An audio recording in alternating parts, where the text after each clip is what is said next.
République démocratique du Congo. Dynamique pour une sortie de crise du soc en sigle.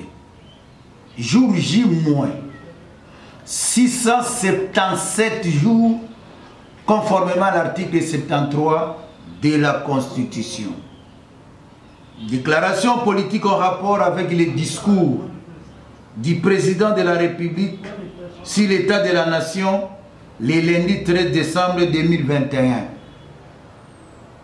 En lieu et place d'un discours sur l'état de la nation prévu par la Constitution, spécialement en article 77, M.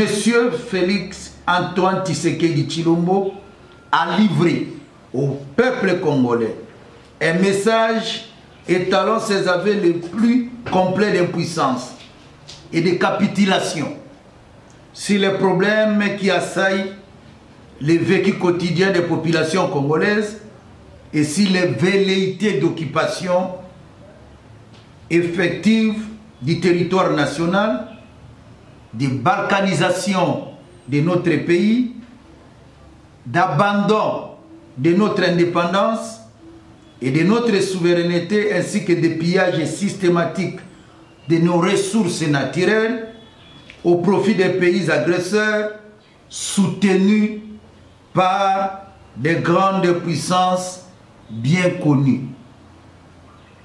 La DISOC a une fois de plus épinglé avec désolation plusieurs points de violation de la Constitution, notamment les prétendues instructions aux allures dictatoriales données au gouvernement par le président de la République en lieu et place de la concertation et collaboration entre les deux institutions conformément à l'article 91 de la Constitution. En rapport avec les opérations militaires conjointes en cours entre les FARDC et l'IPDF, la DISOC soutient la Constitution en main que M. Félix Tshisekedi ne devait pas se limiter à informer le Parlement, mais devait solliciter et obtenir l'autorisation de ces derniers pour l'entrée des troupes étrangères dans notre pays au fin de mener des opérations militaires assimilées à une guerre. Cet appel des forces ougandaises est une preuve éloquente de l'échec patent de l'état de siège et permet à l'Ouganda, condamné à juste titre par la justice internationale, de ne plus payer les dommages et intérêts alloués à la RDC pour réparation des préjudices incommensurables causés lors de son agression contre notre pays. Pour la DISOC, le discours de M. Félix Tshisekedi contient des faiblesses majeures, dont voici les plus saillantes. 1. Autant M. Félix Tshisekedi a demandé d'honorer les compatriotes militaires et civils tombés à cause de l'activisme des groupes armés, autant il aurait dit honorer également la mémoire de nos compatriotes morts de la pandémie de la Covid-19.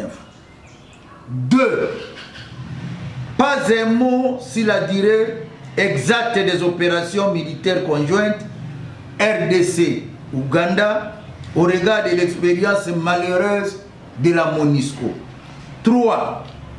Pas un mot sur le nombre d'identifications des localités reprises, ni sur le nombre de terroristes et autres forces négatives capturés et ceux qui se seraient rendus au FARDC. 4. Aucune allusion faite aux forces négatives qui écument les localités situées le long des frontières RDC-Rwanda et RDC-Burundi. 5. Pas un mot sur le consensus indispensable entre toutes les parties prenantes aux élections, ni sur la dépolitisation de la CENI et la réconciliation des Congolais aujourd'hui frayés par le tribalisme. 6. Pas un mot sur la taxe RAM et la restitution des fonds perçus indûment, dont des abonnés clochardisés et le Parlement ont exigé la suppression. 7. Aucune allusion faite sur le nombre de personnes vaccinées en RDC contre le Covid-19 et des décès enregistrés suite à cette pandémie. 8. Aucune allusion sur la mise en chantier de la reconstruction du grand marché central de Kinshasa-Gombe. 9. Pas un mot sur les grèves des enseignants, des médecins, des infirmiers et agents des régies financières qui ont marqué l'année qui s'achève. 10. Aucune allusion, à peine voilée, sur la révision de la Constitution afin de permettre les amendements vantés de certains textes légaux se rapportant à la gestion des institutions provinciales. 11. Aucune allusion sur les causes objectives ayant provoqué la déstabilisation des assemblées et gouvernements provinciaux, dont les 14 provinces ciblées par les pouvoirs en place, tireurs des ficelles au regard des interférences du pouvoir central sur les provinces. 12. Aucune allusion sur le projet de butinage des routes dans les provinces issues du Grand Bandundu, du Grand Équateur et de la province du Maniema en 2022. 13. Aucune allusion sur les ambitions affichées de notre équipe nationale de football pour sa qualification à la Coupe du Monde Qatar 2022. 14. Aucune allusion sur le dossier Minembwe qui continue à opposer les communautés dans la province du Sud Kivu. 15. Aucune allusion sur la nature juridique de l'union dite sacrée de la nation dont les prétendues bonnes intentions sont gobées par un conglomérat de ventriotes frappés par la pétricatie. 16.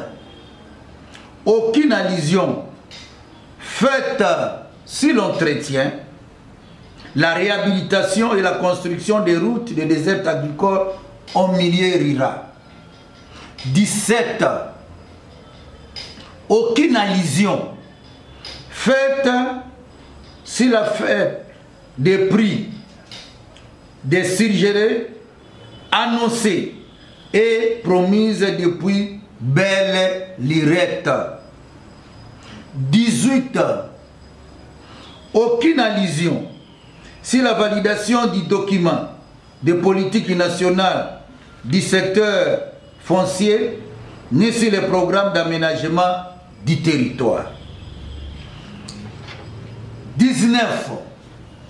Aucune allusion sur les performances réalisées par les pouvoirs en place après le divorce de la coalition FCC-CACH, alors que les FCC avaient été considérés comme l'élément de blocage.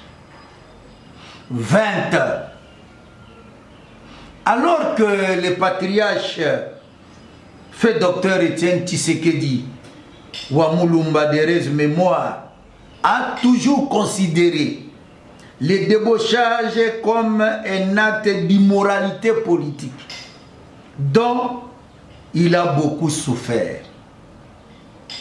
Pas un mot sur la sanctification des débauchages opérés par le pouvoir actuel qui, pour des raisons inavouées, encourage et crédibilise ainsi le vagabondage politique. De ce qui précède, la DISOC estime que ce discours est un non-événement. C'est du déjà entendu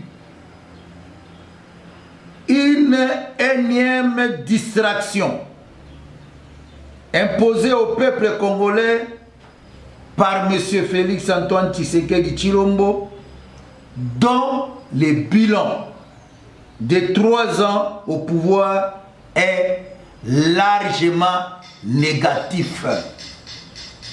On peut tout nous empêcher, sauf nous interdire de réfléchir.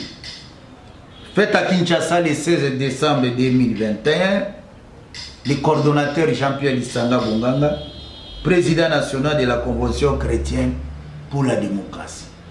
Nous avons dit et nous vous remercions.